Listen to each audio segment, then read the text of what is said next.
Salam jumpa pemirsa, kembali berjumpa di Agropolitan Televisi. Bersama saya Aksal Ardian yang akan memberikan informasi yang aktual dan terpercaya seputar Malang Raya.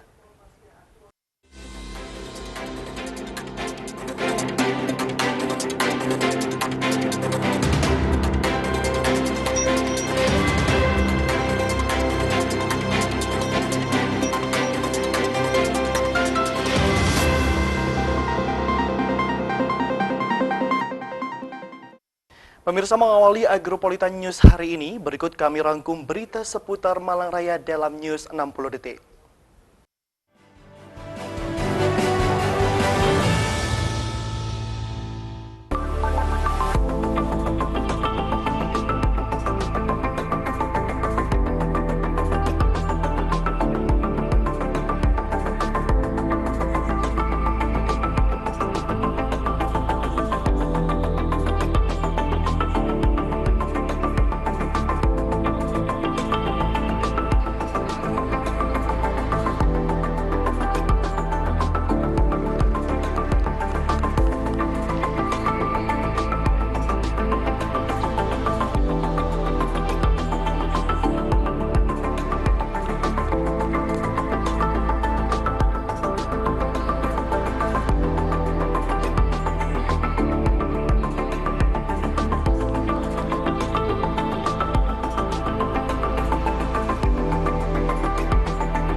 Pemirsa, sejumlah 76 pelajar di Kota Batu mendapatkan beasiswa dari pemerintah Kota Batu sebagai bentuk perhatian kepada masyarakat khususnya di dunia pendidikan jenjang perguruan tinggi.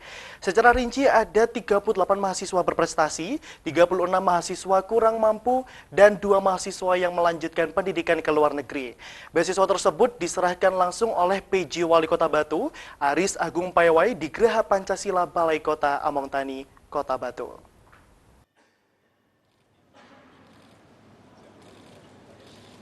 76 pelajar Kota Batu mendapat beasiswa dari Pemkot Batu sebagai bentuk perhatian kepada masyarakat, khususnya di dunia pendidikan jenjang perguruan tinggi. Secara rinci ada 38 mahasiswa berprestasi, 36 mahasiswa kurang mampu, dan 2 mahasiswa yang melanjutkan pendidikan luar negeri. Beasiswa tersebut diserahkan langsung oleh BJ Wali Kota Batu, Aris Agung Payawai, di Geraha Pancasila Balai Kota Amongtani. Dalam sambutannya, PJ Wali Kota Batu Aris Agung Payawai yang juga menjadi Kepala Dinas Pendidikan Jawa Timur ini mengatakan bila program beasiswa untuk anak-anak Kota Batu merupakan salah satu wujud apresiasi sekaligus perhatian pemerintah terhadap masyarakat. Hal ini terutama di dunia pendidikan agar bisa melanjutkan ke jenjang yang lebih tinggi sekaligus menekan angka putus sekolah di Kota Wisata Batu. Hal ini sebagai bentuk perhatian pemerintah dalam memberikan pendidikan yang sebaik mungkin bagi masyarakatnya. Aris Agung Payawai berpesan dan berharap bantuan tersebut bisa dimanfaatkan sebaik-baiknya untuk melanjutkan cita-cita. Pemerintah Kota Batu berharap dana beasiswa yang didapat dimanfaatkan sebaik-baiknya untuk menempuh pendidikan, melanjutkan cita-cita, untuk meningkatkan derajat orang tua, bahkan turut serta membangun kota wisata Batu. Bahkan ke depan jika ada mahasiswa yang berprestasi, bukan tidak mungkin beasiswanya akan ditambah lagi. Beasiswa pendidikan ini menurutnya untuk menekan angka putus sekolah, sehingga ke depan lulusan perguruan tinggi semakin banyak di kota wisata Batu. Dengan anak-anak melanjutkan pendidikan, artinya angka putus sekolah semakin rendah. Lanjutkan pendidikan baik ke perguruan tinggi negeri maupun swasta, yang penting niatnya adalah mengembangkan diri sendiri dan bisa membanggakan orang tua, keluarga, serta jangan sia-siakan masa depan dengan melakukan kegiatan yang positif dan berdampak. Apresiasi pemerintah terhadap masyarakatnya. Jadi ada masyarakat kita di Kota Batu, walaupun ini kita kota, tapi masih ada masyarakat kita yang masih membutuhkan bantuan dan perhatian dari pemerintah. Salah satunya adalah perhatian di bidang pendidikan. Jadi kita tidak ingin pemerintah Kota Batu ini dapat PAD atau pendapatan asli daerah, tapi tidak dibagikan kembali kepada masyarakat yang tadi disampaikan Pak Odi. Kami ingin kalau PAD kami meningkat, kembali lagi uang itu kepada masyarakat. Ini yang harus adik-adik tahu, adik-adik mahasiswa pahami, bahwa uang itu bukan digunakan oleh pemerintah untuk kepentingan pemerintah, tidak. Uang ini kita kembalikan. Kalau kita dapat PAD semakin tahun semakin naik, maka semakin besar uang itu kembali kepada masyarakat. Maka inilah yang kami ingin sampaikan kepada adik-adikku sekalian, bahwa doa, usaha, ikhtiar warga Kota Batu, baik itu orang tua, keluarga, sanak saudara, bahkan adik-adik sendiri yang memberikan doa yang baik buat pemerintah Kota Batu sehingga mendapatkan rezeki yang berlimpah, sehingga bisa kita manfaatkan untuk peningkatan pendidikan, salah satunya adalah beasiswa. Dari Kota Batu, Abraham Patrika, ATV melaporkan. Pemirsa, di tahun 2023 ini jumlah mahasiswa yang mendapatkan beasiswa dari pemerintah Kota Batu terdapat 76 mahasiswa. Dengan perincian 38 orang dari kategori prestasi, 36 orang dari keluarga prasejahtera, dan 2 orang yang berkuliah di luar negeri. Jumlah ini tidak tetap dan pemerintah Kota Batu juga berharap tahun depan penerima beasiswa dari pemerintah Kota Batu bisa mencapai 100 orang sepanjang memenuhi ketentuan kriteria yang ditetapkan.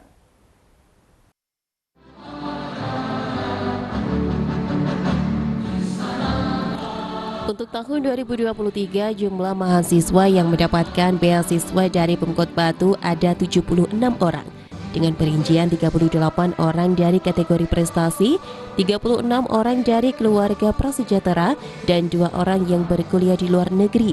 Jumlah ini tidak tetap. Pemerintah Kota Batu juga berharap tahun depan penerima beasiswa dari Pemkot Batu bisa mencapai 100 orang sepanjang memenuhi ketentuan kriteria yang ditetapkan. Hal tersebut disampaikan oleh Kepala Dinas Pendidikan Kota Batu Muhammad Kori, bahwa beasiswa untuk kategori prasejahtera sebesar 5 juta per tahun. Sedangkan beasiswa khusus prestasi senilai 4 juta rupiah per tahun, dan beasiswa untuk yang keluar negeri sebanyak 20 juta rupiah per tahun. Untuk 2 mahasiswa yang berkuliah di luar negeri, yaitu Nahya Elfarika Mafula di St. Petersburg University, Rusia, yang saat ini sedang masuk semester 3 jurusan teknik kimia, dan Krishna Jawara Nur Maulana di Moscow Aviation Institute.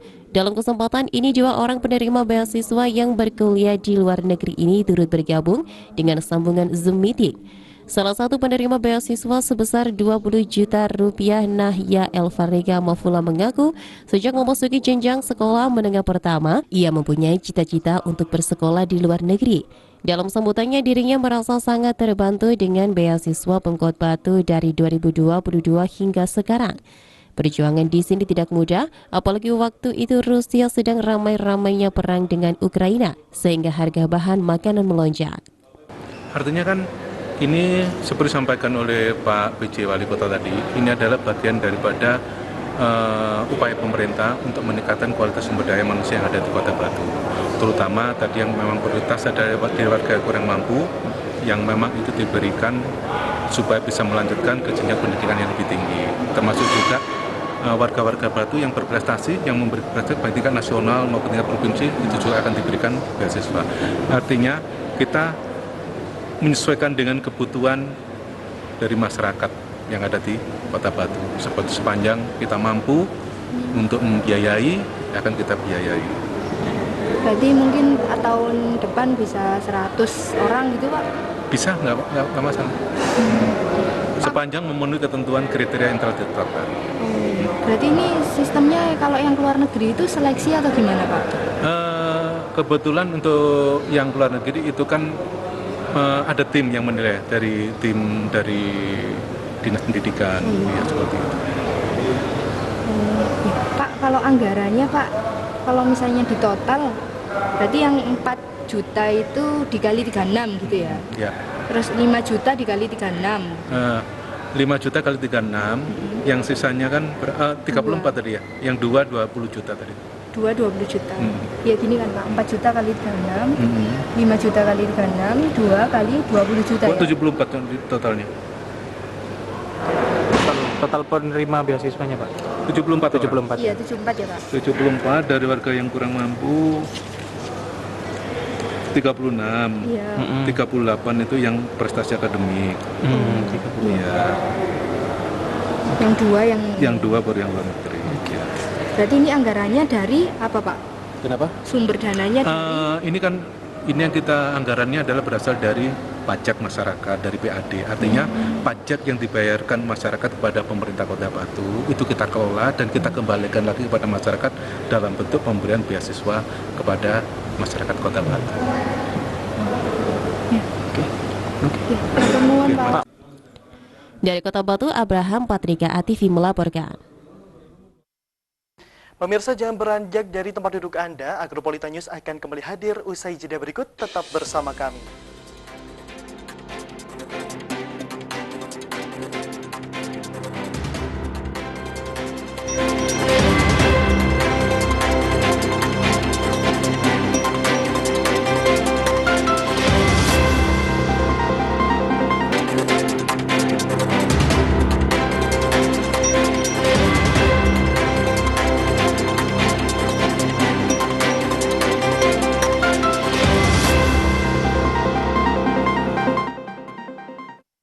Agropolita News kembali menemani Anda pemirsa.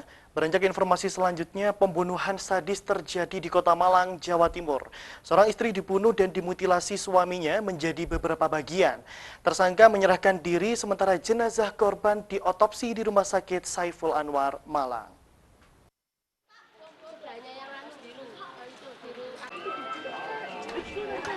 Pembunuhan sadis terjadi di Kota Malang, Jawa Timur. Seorang istri dibunuh dan dimutilasi suaminya menjadi beberapa bagian. Tersangka menyerahkan diri sementara jenazah korban diotopsi di Rumah Sakit Saiful Anwar, Malang. Nimade Sutarini, 55 tahun, warga Jalan Serayu nomor 5, Kecamatan Blimbing, Kota Malang, meninggal dalam kondisi mengenaskan dalam rumahnya. Korban ditemukan di dalam ember di teras rumah. Menurut saksi, ia sempat diminta tolong suami korban, Jamas Lodewik Tomatala, untuk memindahkan barang di dalam rumah. Jamas lalu menunjukkan istrinya sudah tak bernyawa dan menunjuk ember berisi potongan tubuh istrinya. Saksi sempat kabur karena ketakutan. Ya setahu saya cuma saya dimintai bantuan, dimintai tolong, ya kan, tolong ngangkat barang gitu. Ya saya enggak punya pikiran apa-apa. Saya kira yang diangkat itu kursi atau lemari gitu ya Mas. Setelah itu saya setelah kesini dia ngomong istri saya sudah pulang. Ya saya ngomong alhamdulillah kalau sudah pulang gitu ya Mas. Setelah itu saya ditunjukin itu loh istri saya. Begitu ditunjuk istri saya, nah, saya langsung lemes gitu. Itu istri saya. Kondisi istrinya seperti apa, Pak? Ya kondisinya saya enggak begitu sepintas saya tahunya. Cuma sepintas saya mau lari, dia ngomong aja Nandi gitu. Saya berhenti, kan di sebelah banyak pukulan ya, benda-benda tajam itu. Takutnya saya kalau lari langsung dipukul. Saya toleh-toleh lihat orangnya lengah keluar. Sementara menurut Kasat Reskrim Polres Malang, tersangka Jamas Lodewik Tomatala menyerahkan diri dan mengakui telah membunuh istrinya. Dugaan sementara motif tersangka karena persoalan lama dalam keluarga. Sementara jenazah korban berada di kamar mayat Rumah Sakit Saiful Anwar, Malang, dan menunggu persetujuan keluarga dari Bali untuk proses otopsi. Kami menangani adanya TKP dugaan pasal 340 KUHP yang dilakukan oleh tersangka JM kepada istrinya atas nama Made, korban. Jadi motif mungkin permasalahan rumah tangga karena si istri ini sudah lama tidak kembali ke rumah. Kemarin kembali ke Malang untuk mengikuti kegiatan di Malang. Tetangga sempat mendengar ada cekcok sehari sebelum kejadian, namun setelah itu tidak ada lagi didengar suara ataupun tanda-tanda kehidupan di dalam TKP tersebut.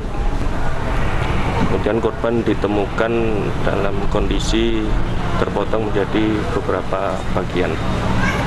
Untuk sementara setelah ini langkah yang kita laksanakan adalah melaksanakan otopsi. Untuk keluarga dari korban sudah kami hubungi, kemudian untuk tersangka JM dilakukan penahanan untuk selanjutnya dilaksanakan proses hukum lebih lanjut. Polisi masih mendalami kondisi kejiwaan tersangka dan mengamankan barang bukti berupa linggis, tongkat dan senjata tajam yang diduga digunakan pelaku untuk melakukan pembunuhan dan mutilasi. Dari Kota Malang, Saiful Akbar, ATV melaporkan. Perkembangan kasus mutilasi istri di Kota Malang, polisi menyatakan pelaku dalam keadaan sadar dan normal. Diduga pelaku cemburu menuding istrinya berselingkuh.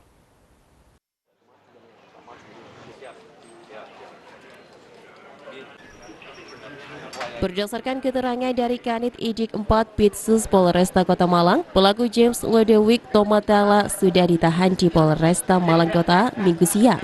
Otopsi terhadap jenazah korban juga sudah dilakukan sejak kemarin malam dan menunggu hasil dari tim dokter. Polisi menambahkan sejauh ini sudah memeriksa 7 orang saksi dari kasus ini, dari warga sekitar dan anak korban yang berada di Bali. Terkait kondisi kejiwaan pelaku, hasilnya normal dan tidak ada indikasi gangguan kejiwaan. Namun sifatnya yang temperamen membuatnya gelap mata, tega memutilasi istrinya hingga beberapa bagian. Kepada petugas, pelaku mengaku marah dan cemburu dengan istri yang semakin hari enggan hidup bersama dengan peragainya yang buruk. Buntutnya pelaku menuding istrinya selingkuh dengan pria lain, namun tidak ada bukti yang kuat terkait dugaan tersebut. Pelaku terus menekan istrinya untuk mengakui perselingkuhan dengan cara memukulinya hingga lemas. Korban yang tidak berdaya lalu ditekan lehernya hingga tewas dan dimutilasi menjadi beberapa bagian.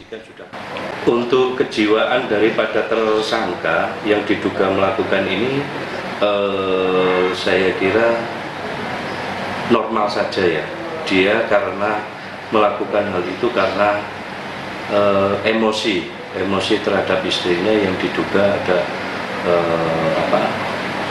selingkuh atau yang mana main serong lah istrinya diduga itu. Namun hal itu hanya dugaan-dugaan daripada si tersangka itu sendiri. Pertama dia telah meninggalkan rumah itu sejak Juli ya, sampai ditemukannya oleh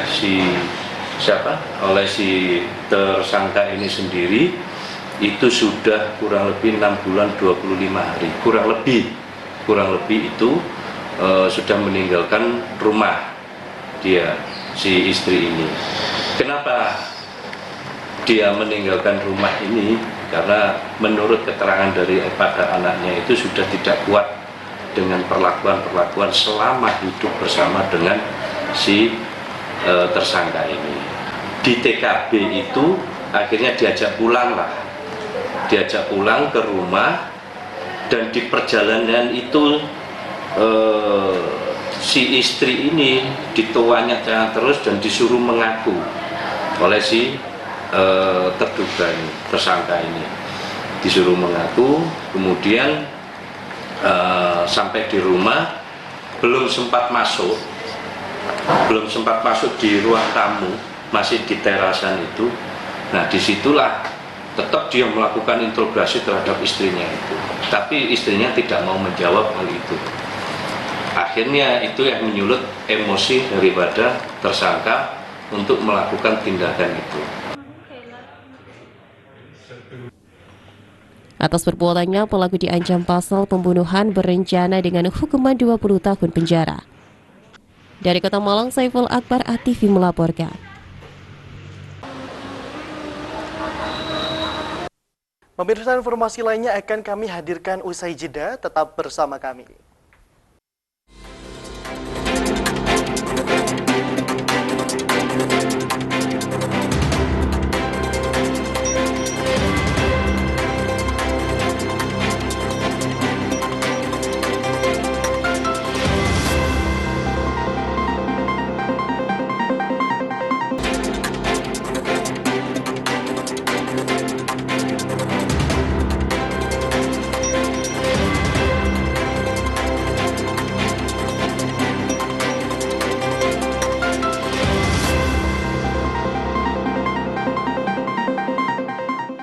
Agropolita News kembali hadir untuk Anda pemirsa. Proyek renovasi Stadion Kanjuruhan yang berada di Kepanjen sudah mencapai 20%. Angka tersebut terdiri dari penguatan struktur bangunan dan juga tiang lampu.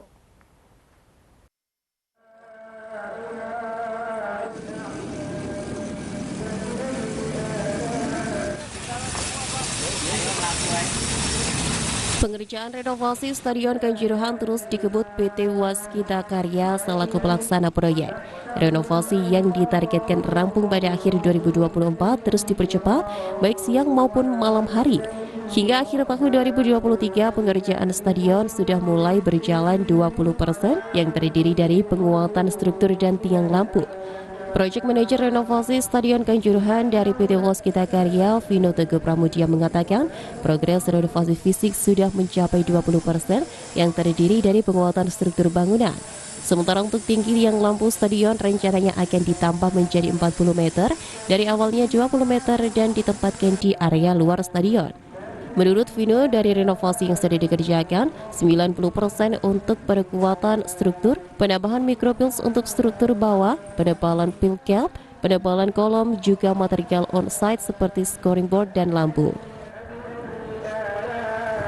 Untuk progres fisik ya, untuk di proyek renovasi Stadion Kanjuruhan ini sudah mencapai di angka 20%. Jadi memang aset-aset lama yang existing atau yang sudah ada itu ada beberapa yang kami gantikan seperti tiang lampu itu sudah roboh semua ya.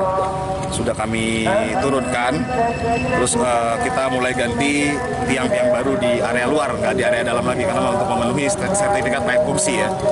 Jadi untuk tinggi tiang itu juga kita tambah, yang awalnya jadi 20 sekian meter menjadi 40 sekian meter. Sebetulnya kalau di sini karena memang semua renovasi berjalan masif ya, jadi memang untuk pekerjaan bongkaran aset ya, atau mungkin bagian-bagian existing itu banyak sekali yang kami bongkar. Contohnya salah satunya lampu, terus ada nanti perbaikan tribun, terus tata ruang yang lama nanti kita ganti semua, karena itu kan juga akan dilaksanakan pembongkaran dan itu sudah selesai gitu. Di 80% lainnya yang belum selesai akan dipasang monoblok single seat untuk bangku. Pengerjaan arsitek nanti juga fasad yang akan dikerjakan di tahun 2024. Stadion Kanjuruhan bakal direnovasi menjadi bangunan yang memenuhi standar teknis dan bangunan yang memiliki predikat layak fungsi. Stadion ini juga akan didesain untuk dapat menampung 21.000 penonton. Dari Kabupaten Malang, Max Munir, ATV melaporkan. Pemirsa, beranjak ke informasi selanjutnya, PASI Kota Malang bakal mengoptimalkan sejumlah nomor lomba yang menjadi kekuatan baru PASI Kota Malang musim ini. Kompetisi 2024 seperti di nomor sprint dan nomor lompat.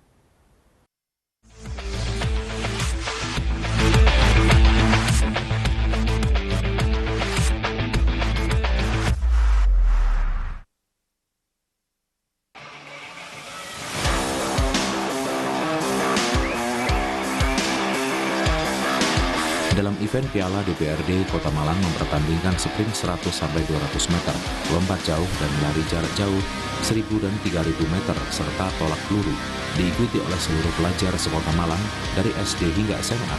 Hal ini untuk menggali potensi atletik di Kota Malang agar tetap memiliki performa baik dalam mengikuti berbagai kejuaraan di sepanjang tahun, sehingga bibit-bibit baru mendapatkan kesempatan yang sama untuk berkembang. Kita berhasil mengadakan acara lomba atletik pelajar se-Malang Kota. dengan Piala DPR kami begitu semangat atletik Kota Malang, Persi Kota Malang bisa menambah atlet-atlet untuk persiapan event-event yang akan datang. Yang dilombakan berapa? Kita lombakan sprint 100-200, kemudian lompat jauh, kemudian untuk lari jauhnya 1.000 dan 3.000 meter, kemudian nomor lempar itu tolak peluru. Ini kita adakan tingkat SD, SMP, dan SMA maupun SMK. Kenapa tujuannya? Tujuannya kita menggali lagi atlet-atlet atletik, di mana sekarang itu harus kita lebih sebarluaskan karena kita membutuhkan atlet atletik Kota Malang supaya tetap bertahan untuk di masa-masa untuk event-event yang akan datang. Jadi kita masih ada bibit-bibit yang baru lagi.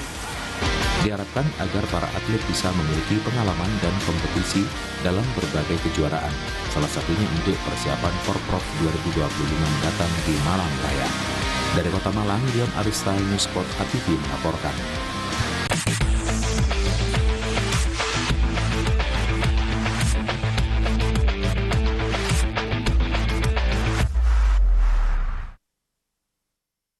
Pemirsa, jangan beranjak dari tempat duduk Anda. Informasi lainnya akan kami hadirkan usai jeda berikut. Tetap bersama kami.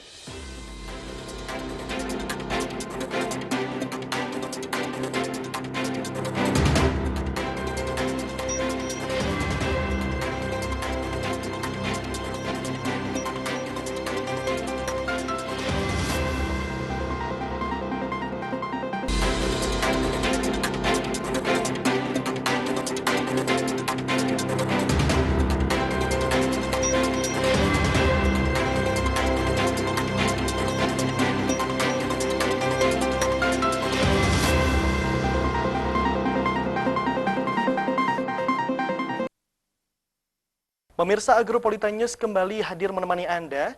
Taman Rekreasi Selekta menjadi salah satu destinasi wisata favorit di Kota Batu. Selama momen Natal dan Tahun Baru kemarin, destinasi wisata legendaris itu telah dikunjungi lebih dari 38.000 pengunjung.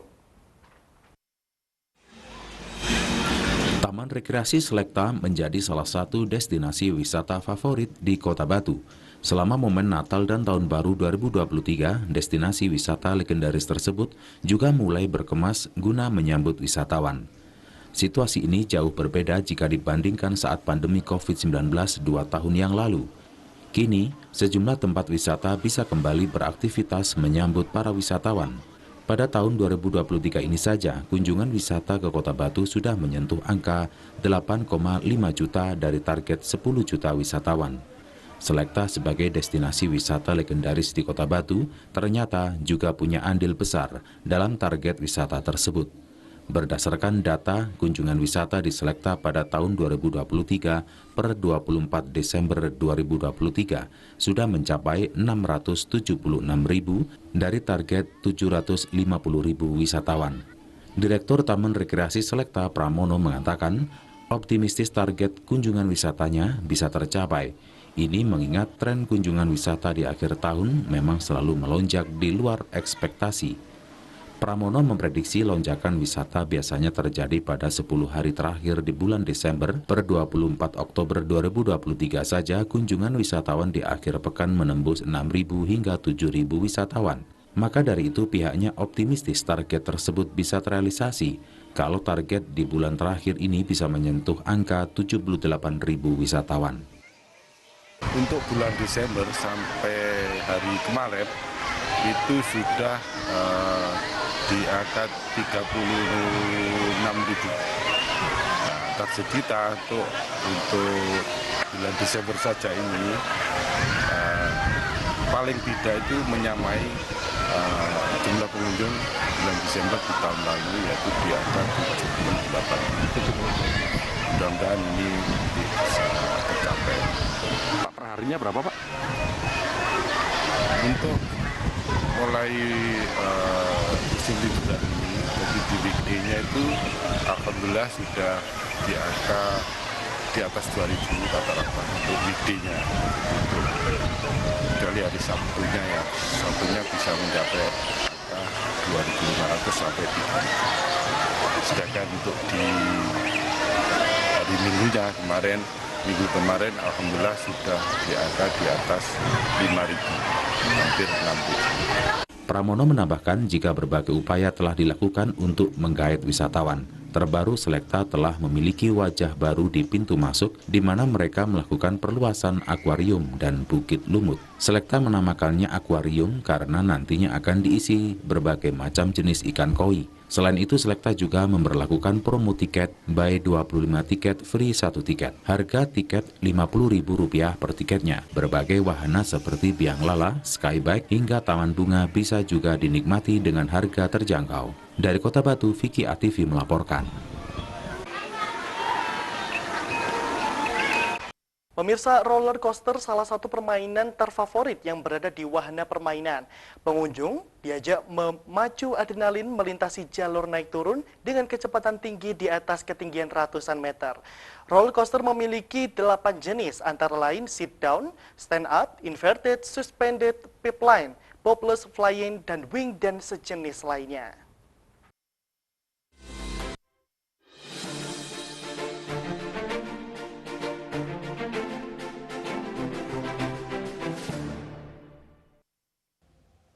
Pemirsa, inilah fakta unik tentang roller coaster. Roller coaster adalah salah satu sebuah permainan terfavorit yang berada di wahana dalam permainan. Pengunjung diajak untuk memacu sebuah adrenalin dengan dapat melintasi jalur naik turun dengan sebuah kecepatan tinggi di atas ketinggian ratusan meter. Dan kinetik. Saat menuju puncak pertama, roller coaster mengalami peningkatan dalam energi potensial hingga mencapai titik maksimum, yaitu di puncak. Sedangkan energi kinetik menghilang sedikit demi sedikit sampai nol. Energi kinetik sendiri merupakan energi yang dimiliki oleh benda bergerak. Secara teoritis, roller coaster dapat bergerak secara terus-menerus tanpa hambatan. Namun, pada kenyataannya, terdapat beberapa faktor yang menyebabkan kecepatan roller coaster menurun seiring berjalannya waktu, yaitu adanya gesekan. Gesekan udara, roda, dan suara bising yang dibuat oleh roller coaster membuat kecepatannya semakin akan turun. Mengingat roller coaster tidak digerakkan dengan mesin penggerak, sehingga cepat atau lambat ia harus dihentikan. Inilah mengapa loop pada roller coaster semakin lama semakin kecil. Roller coaster menggunakan rem otomatis. Roller coaster memiliki sisa energi untuk dapat menghentikan laju dan mengerem secara cepat menggunakan hidrolik. Untuk roller coaster modern, terdapat perbedaan yaitu menggunakan arus eddy dengan magnet untuk dapat menghasilkan gaya gesek sehingga dapat menahan kecepatan. Menaiki roller coaster yang sedang berjalan membuat tubuh merasakan berbagai gaya yang bekerja dari berbagai arah. Beban yang dirasakan bukan semata-mata menarik ke bawah, melainkan ke depan saat melewati turunan dan ke belakang saat melewati tanjakan, serta hembusan angin yang dapat menghasilkan gaya dorong berlawanan dan gaya gesek antara roda dengan lintasan. Terjadi di turunan pertama. Gaya yang dapat dirasakan ketika kalian menaiki roller coaster sebesar 1 gravitasi. Namun gaya terbesar yang dapat dirasakan berkisar antara 2 hingga 4 gravitasi. Pada kenyataannya, orang merasakan gaya yang sangat berbeda-beda karena dipengaruhi posisi roller coaster. Gaya maksimum terjadi saat melewati turunan pertama, sedangkan gaya minimum terletak di tikungan di antara bukit. Dan pemirsa, itulah fakta unik tentang roller coaster versi news, fakta dan unik.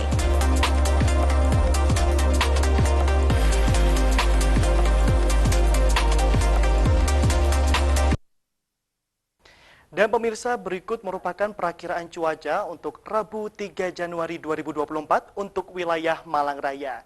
Dan informasi tersebut sekaligus menutup jumpa kita pada hari ini. Saya Aksel Rian mewakili kru yang bertugas pamit undur diri dan sampai jumpa.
Betul-betul karena kami tunggal kali 3